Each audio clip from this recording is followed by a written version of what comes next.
Right on to the real, much love to these haters. It's time for the Lakers. It's time for the Lakers. Right on to the real, much love to these haters. It's time for the Lakers. It's time for the Lakers. Right on to the real, much love to these haters. It's time for the Lakers. It's time for the Lakers. Man, what is happening, my YouTube family? Of course, it is your boy B New. I'm coming at you on this Tuesday. And first and foremost, as always, just want to send out positive vibrations and positive blessings to anybody who could be listening. Now, with all that being said, we all know that the Los Angeles Lakers will be taking on the Brooklyn Nets on tonight as they continue on the third game of their East Coast road trip. And we all know they beat Orlando on the first game and dropped the game to Miami on, I believe, was Sunday night in a game that really was a blowout for most part of the game, but the Lakers did prove that they can play defense as they did in the third and fourth quarter. And I know a lot of media pundits and a lot of people would like to say that the Lakers don't have the proper personnel in order to play good defense. And then you hear people like Derek Fisher and then other Laker commentators just saying, well, they can't put it together for 4 quarters and they play defense good. No, that's not it. The thing is, Frank Vogel is not using the correct rotations in order for the Lakers to be competitive.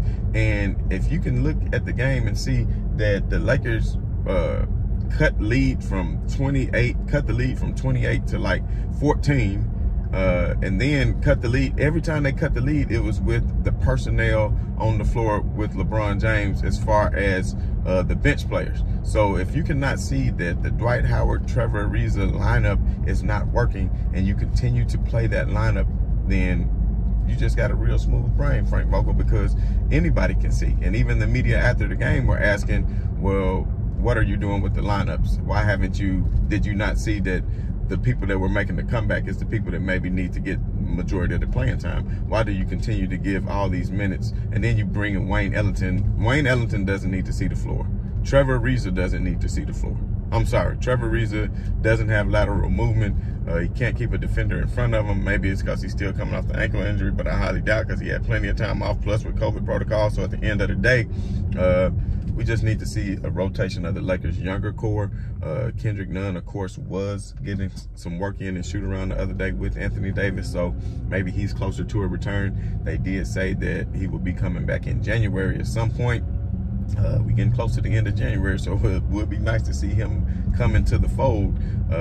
You know, he's a person that is capable of shooting threes, just like Malik Monk.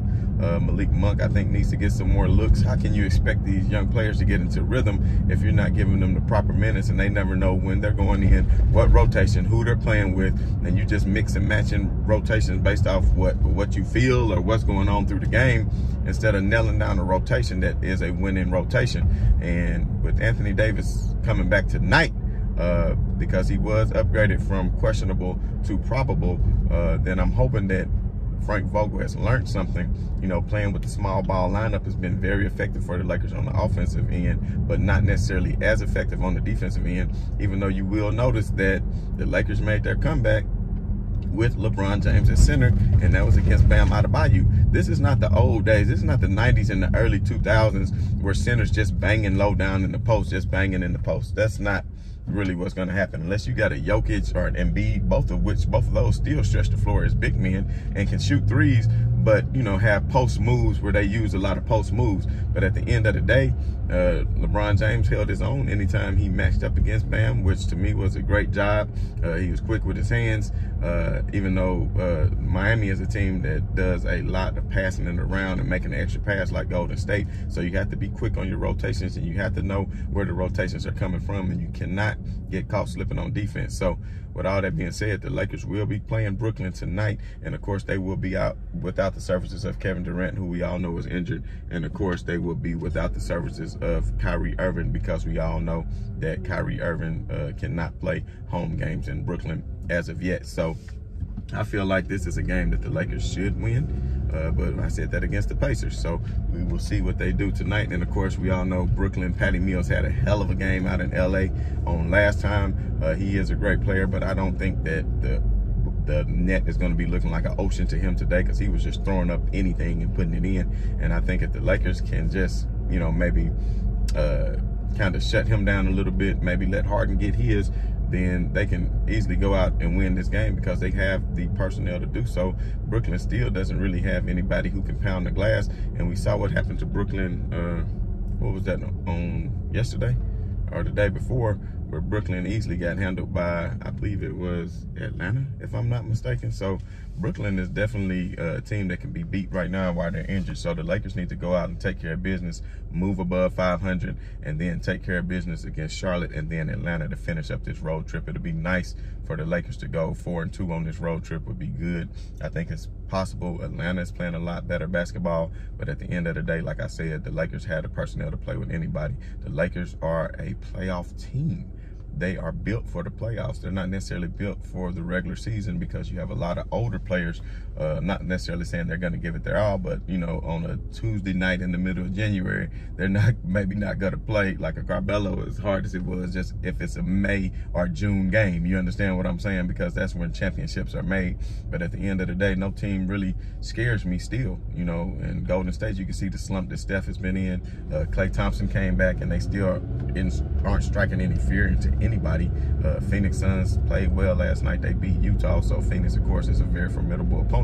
But we all know when Anthony Davis was healthy, the Lakers were really much in control of that series. So if Anthony Davis can get back to the old Anthony Davis and not the Anthony Davis that we saw this year, but the Anthony Davis that we know. But even at the end of the day, he still was averaging, what, 22 and 10 for this year. So I damn sure take 22 and 10 right now because the Lakers definitely need points, and they also need his defensive prowess on the other end, being an anchor in the center of that floor and being, of course, the rim protector that he is.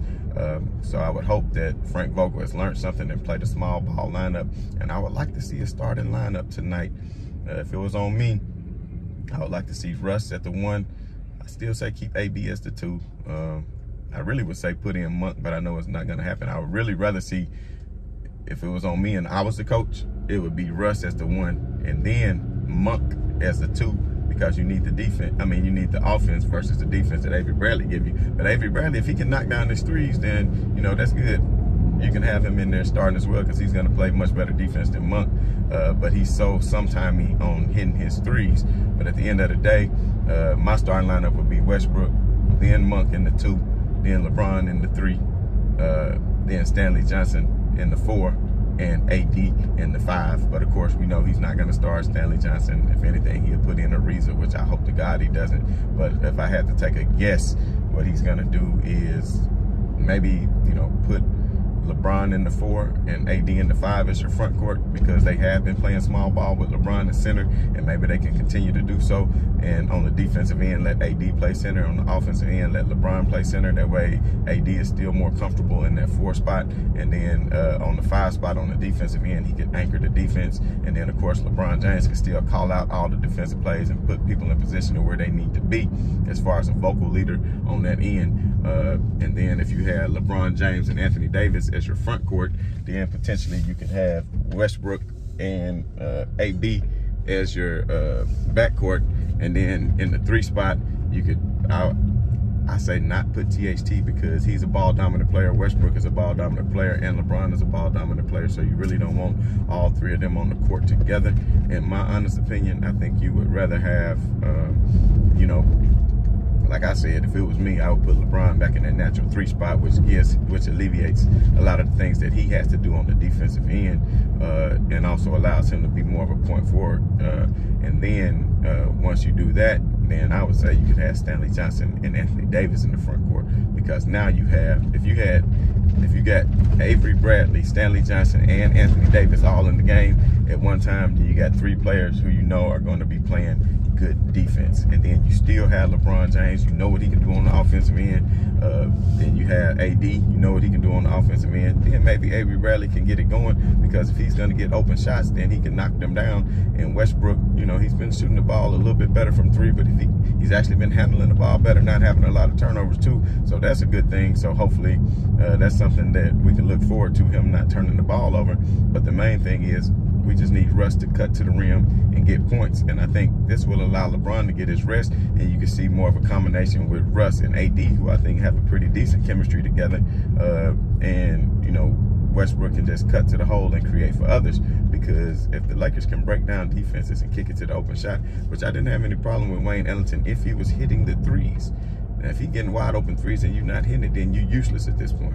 But THT has been doing a lot better on hitting his three-pointers too. So THT, I think, is coming around. I think he started off slow because of the thumb injury, and then also being out so long to COVID that he's just not getting his wind back. So I would like to see, you know, and then on the bench, you know, how about, you know, you can come in with Austin Reeves, Malik Monk. I just really don't want to see Trevor Ariza at all.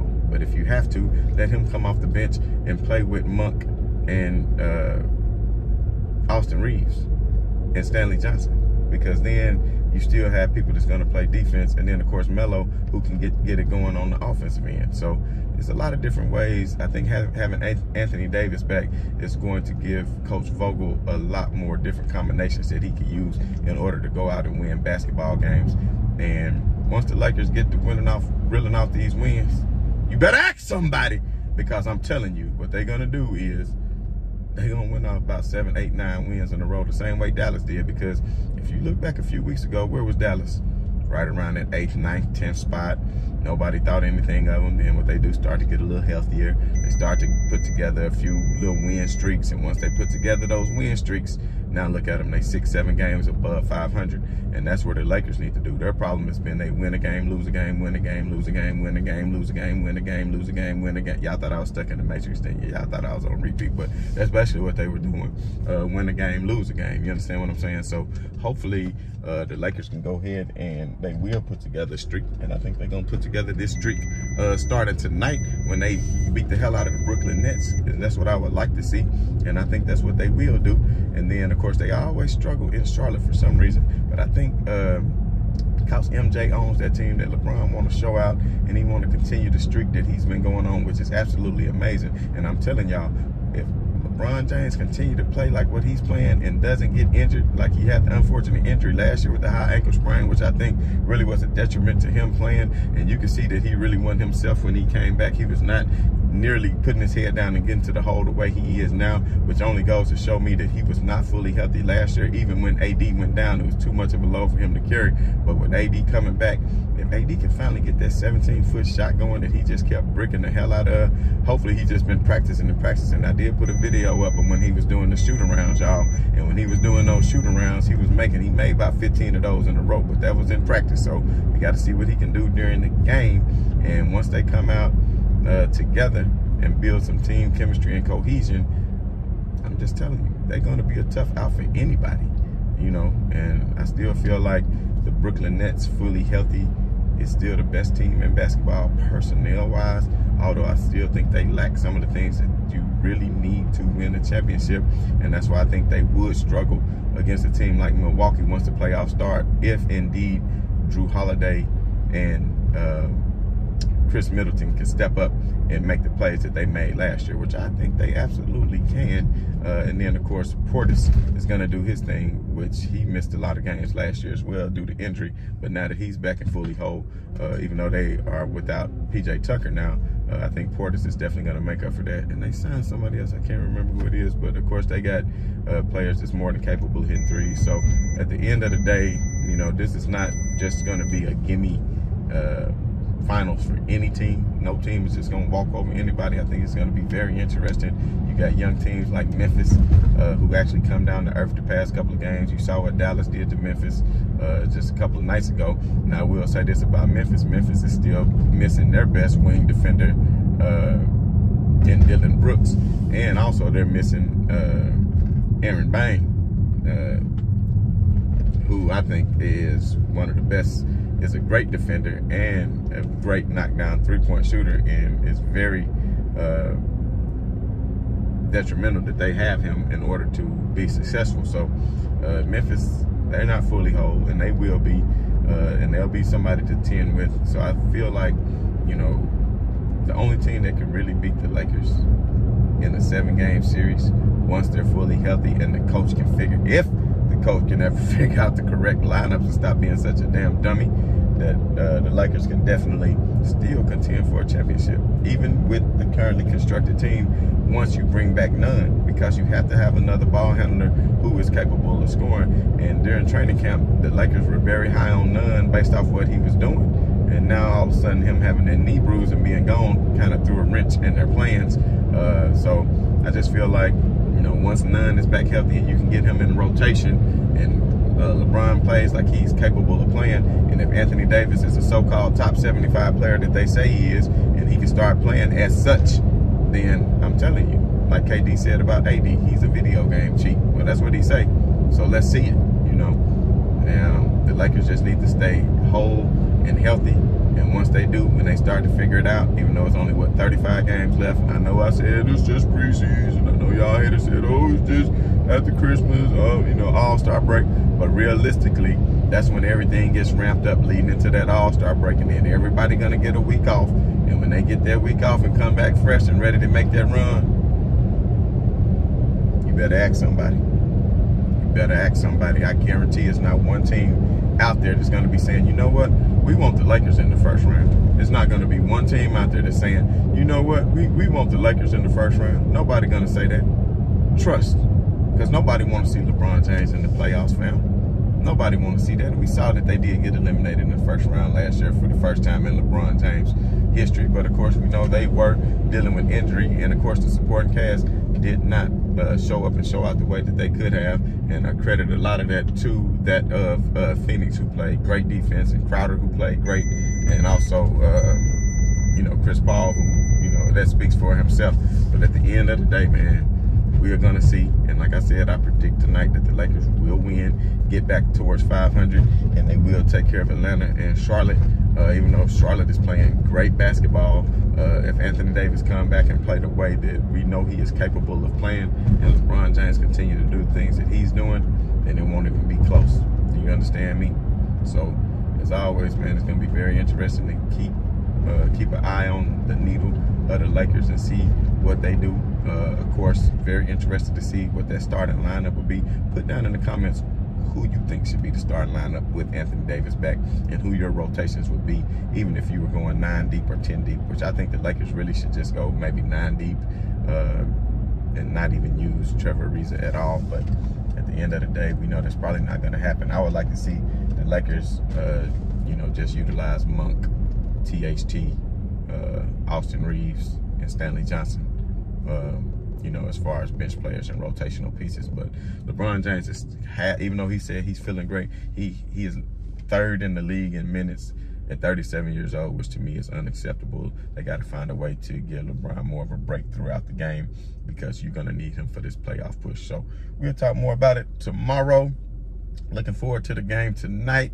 Of course, they on the East Coast, which is good, so an old man like me don't have to stay up too long to watch the game. You understand what I'm saying? And we can watch the tip-off early. I think it is at 6:30 Central, 7:30 Eastern.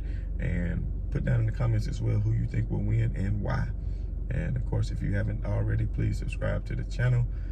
And this has been your boy B New, as always, saying right on to the real, and much love to these haters. I'm out.